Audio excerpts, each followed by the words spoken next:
My beloved brethren, Mes frères bien-aimés, quel plaisir d'être de nouveau avec vous. Chaque fois que j'assiste à la réunion générale de prêtrise, je repense aux enseignements de certains des plus nobles dirigeants de Dieu qui se sont exprimés lors des réunions générales de la prêtrise de l'Église. Nombreux sont allés à leur récompense éternelle et pourtant, par leur esprit brillant, la profondeur de leur âme et la chaleur de leur cœur, ils nous ont donné des directives inspirées. Ce soir, je vous parlerai de certains de leurs enseignements concernant la prêtrise. Joseph Smith, le prophète, a dit « La prêtrise est un principe éternel. Elle a existé avec Dieu de toute éternité et existera à toute éternité. Elle est sans commencement de jour, ni fin d'année. » Fin de citation. Les enseignements de Wilford Woodruff nous apprennent que la sainte prêtrise est le canal par lequel Dieu communique et traite avec l'homme sur la terre.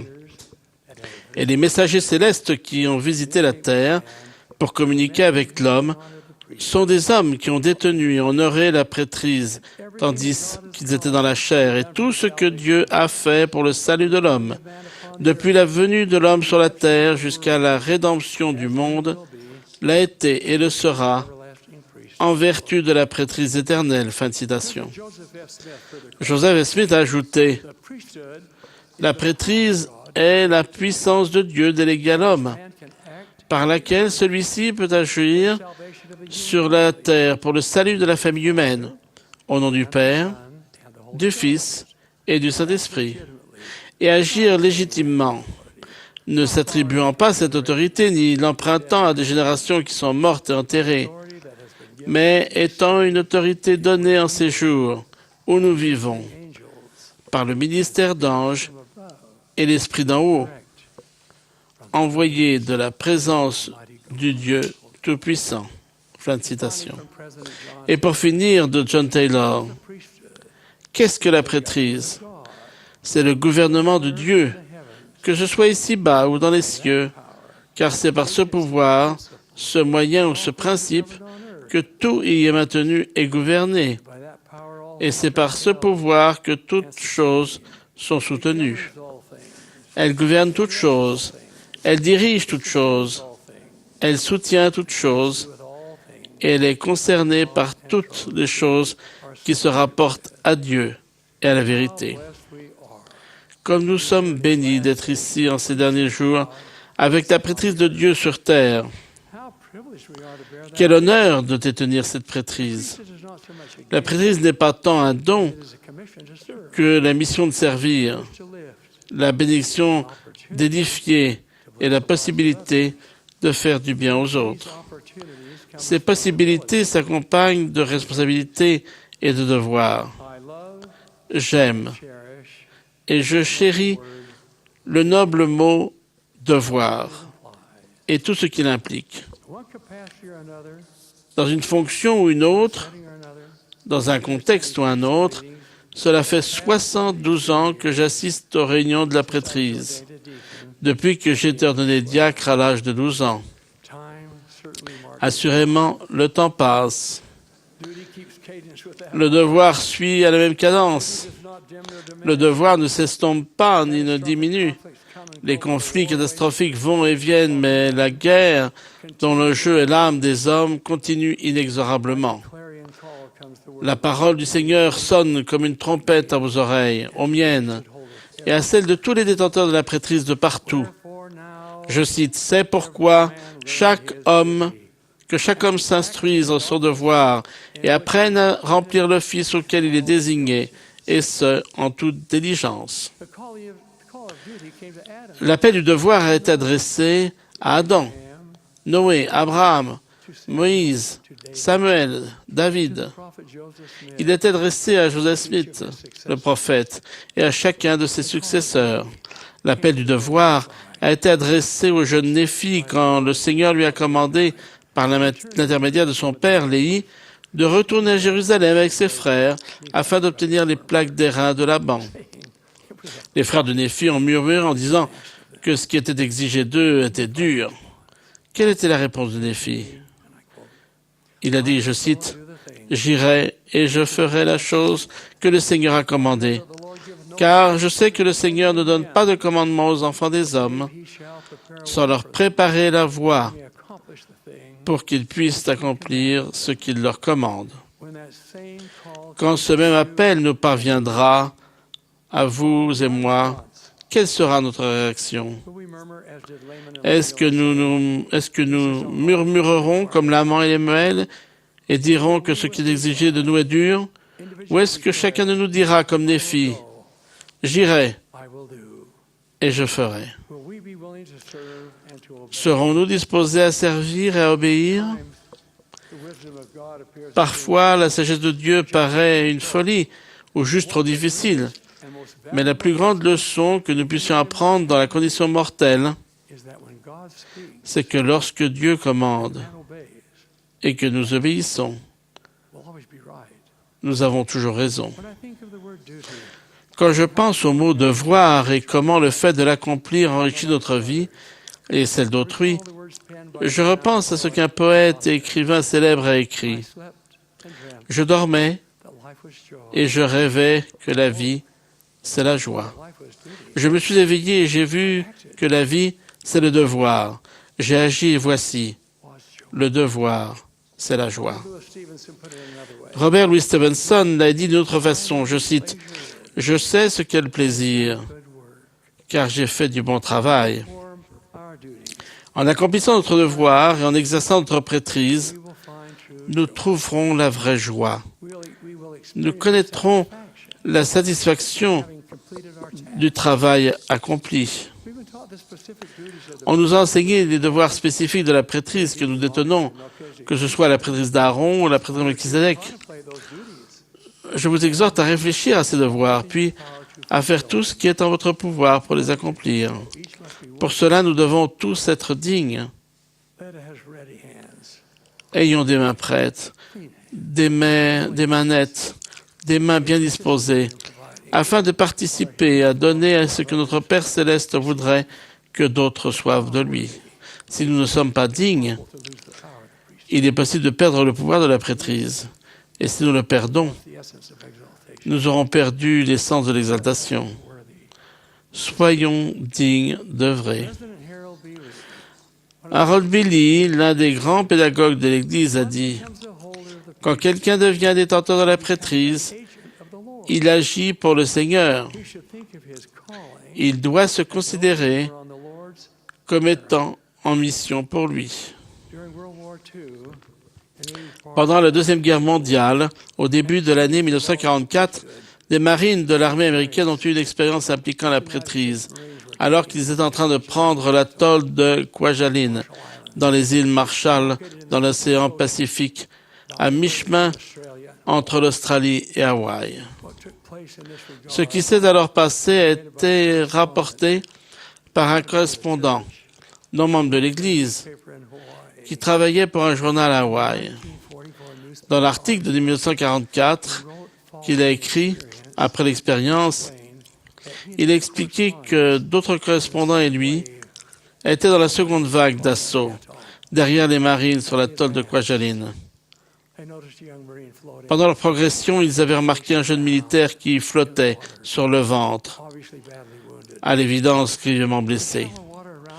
Les eaux peu profondes autour de lui étaient rouges de son sang. Puis ils ont remarqué un autre marine qui se dirigeait vers son camarade blessé. Lui aussi était blessé et son bras gauche pendait inerte le long de son corps. Il a soulevé la tête de celui qui flottait pour l'empêcher de se noyer. D'une voix paniquée, il a appelé au secours. Les correspondants ont regardé à nouveau le garçon qu'ils soutenaient et ont crié « Fiston, on ne peut plus rien faire pour ce garçon !» Alors a écrit le correspondant, « J'ai vu une chose que je n'avais jamais vue auparavant. Ce garçon, lui-même grièvement blessé, s'est hissé jusqu'au rivage avec le corps apparemment sans vie de son compagnon d'armes. Il a posé sa tête sur son genou. Quel tableau incroyable!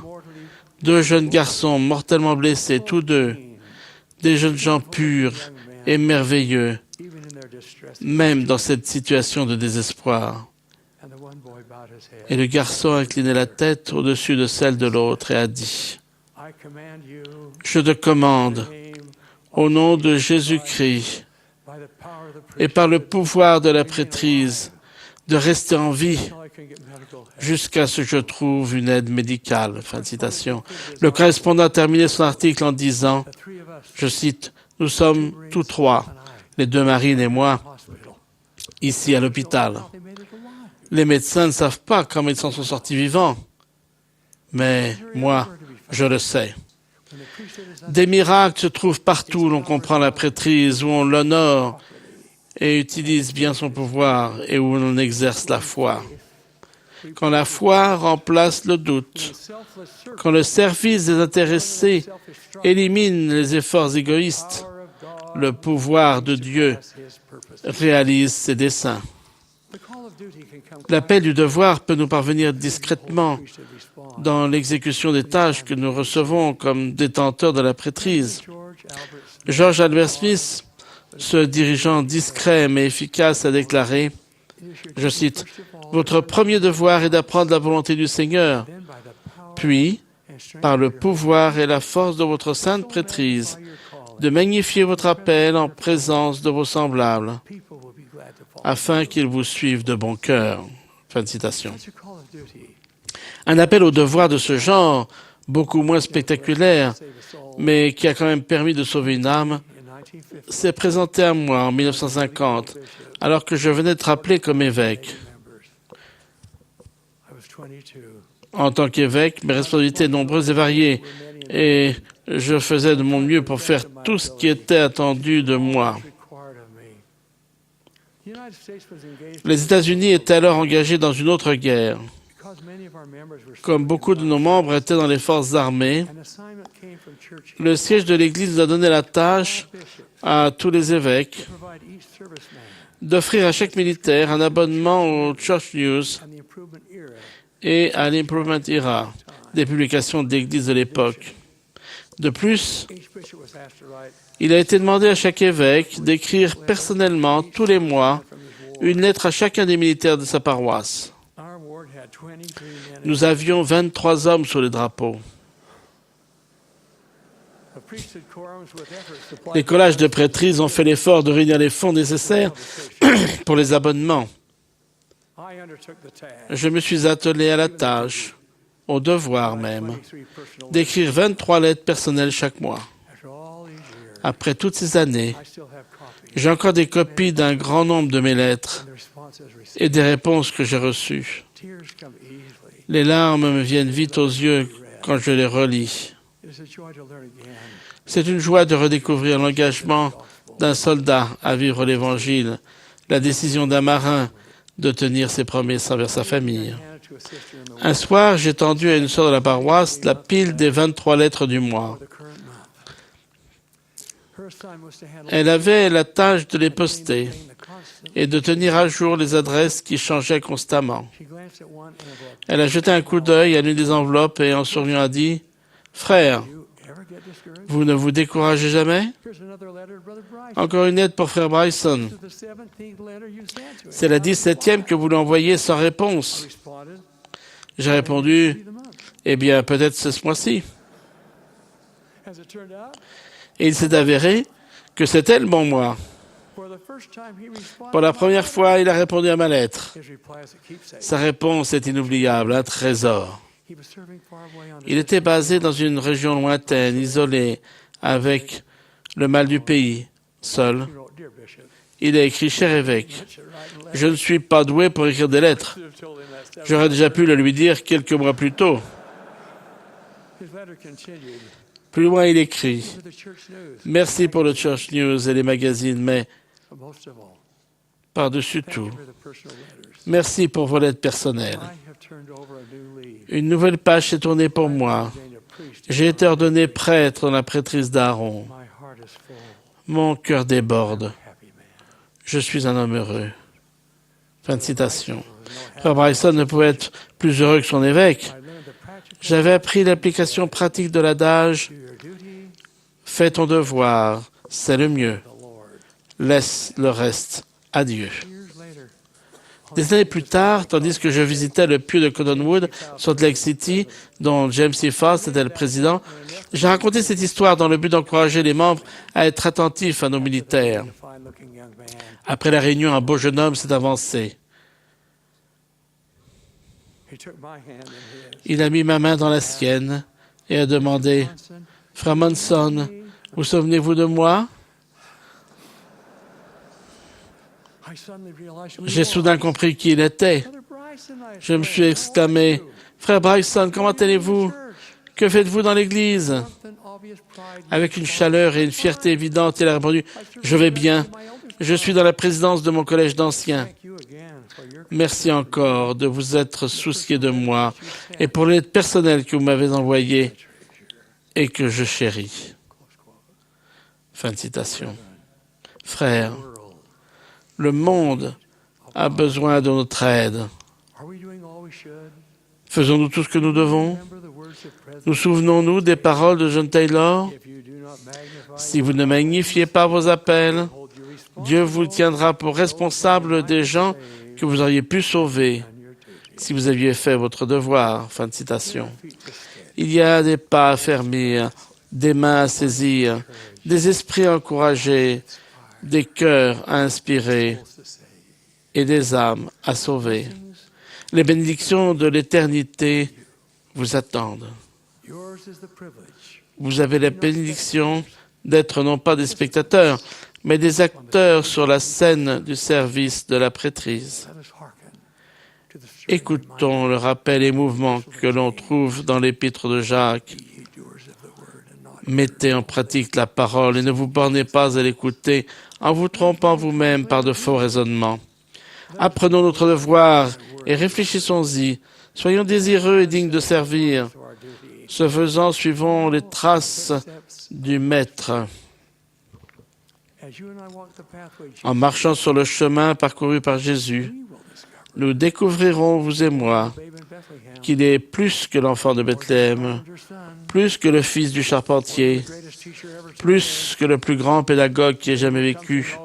Nous saurons qu'il est le Fils de Dieu, notre Sauveur et notre Rédempteur. Quand l'appel du devoir lui a été dressé, il a répondu « Père, que ta volonté soit faite et que la gloire t'appartienne à jamais. » Puissions-nous tous faire de même. C'est là ma prière, en son saint nom, le nom de Jésus-Christ le Seigneur. Amen.